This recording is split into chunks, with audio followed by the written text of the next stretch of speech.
so good. It's a very subtle bait. If you've never used a horny toad, it's got these little flapping legs on it here, and it makes a real quiet gurgling sound, like blip, blip, blip, blip, blip, blip, blip.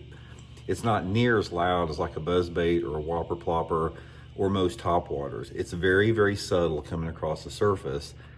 And when those fish are in really shallow water, especially if that water's hot and they don't want like a lot of disturbance, they'll hammer this freaking horny toad in the summertime of the year in the same places that you never get a bite, like on a big topwater.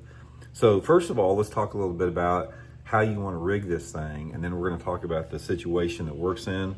Now, let me show you first, guys, the way that a lot of people rig this thing that you don't want to rig it. Let me explain to you why that is. Most people, when they're fishing a horny toad, traditionally, they use like the EWG hook like this, or the wide gap hook, and they come in like this and rig it weedless. Now, I still use it like this if I'm fishing extremely thick cover, but that's not what I'm talking about in today's video. This is the way most people set it up, fishing it over like grass and pads. Guys, this is a fish losing way to set it up. It's like, I have lost so many bass rigging it with the EWG hook. You just can't hook them because the hook is so far up in the bait that you've got to penetrate all this thick plastic. So you don't want to use it for the technique that I'm talking about. The way that I'm talking about is going to be an exposed hook rig. So we got the 4/0 straight shank.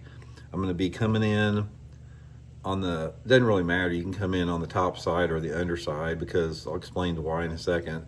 But you want to thread the hook down pretty much towards the base of the bait here where it comes out, and then you're going to run it out, and it's going to have an exposed hook like this, just like this. Guys, this will increase your hookup rates 90%. I mean, you can't believe how good they'll hook them like this because you have an exposed hook. And for the way that I'm going to talk about fishing it, you don't need it to be weedless.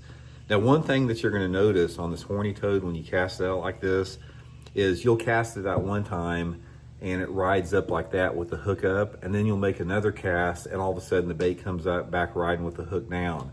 It just depends on the way it hits the water. Don't worry about it. It's like, it doesn't make any difference if the hook's riding down or if the hook's riding up. They still hit it just the same, and you can still catch them just about the same. So that's one thing you'll have to remember with that.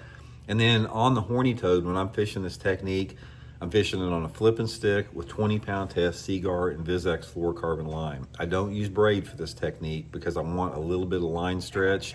And also the reason I use the flipping stick is I like to pitch this thing in tight areas. Like I'll pitch it, you know, in a boat slip or down the side of the dock or the side of a log or tree.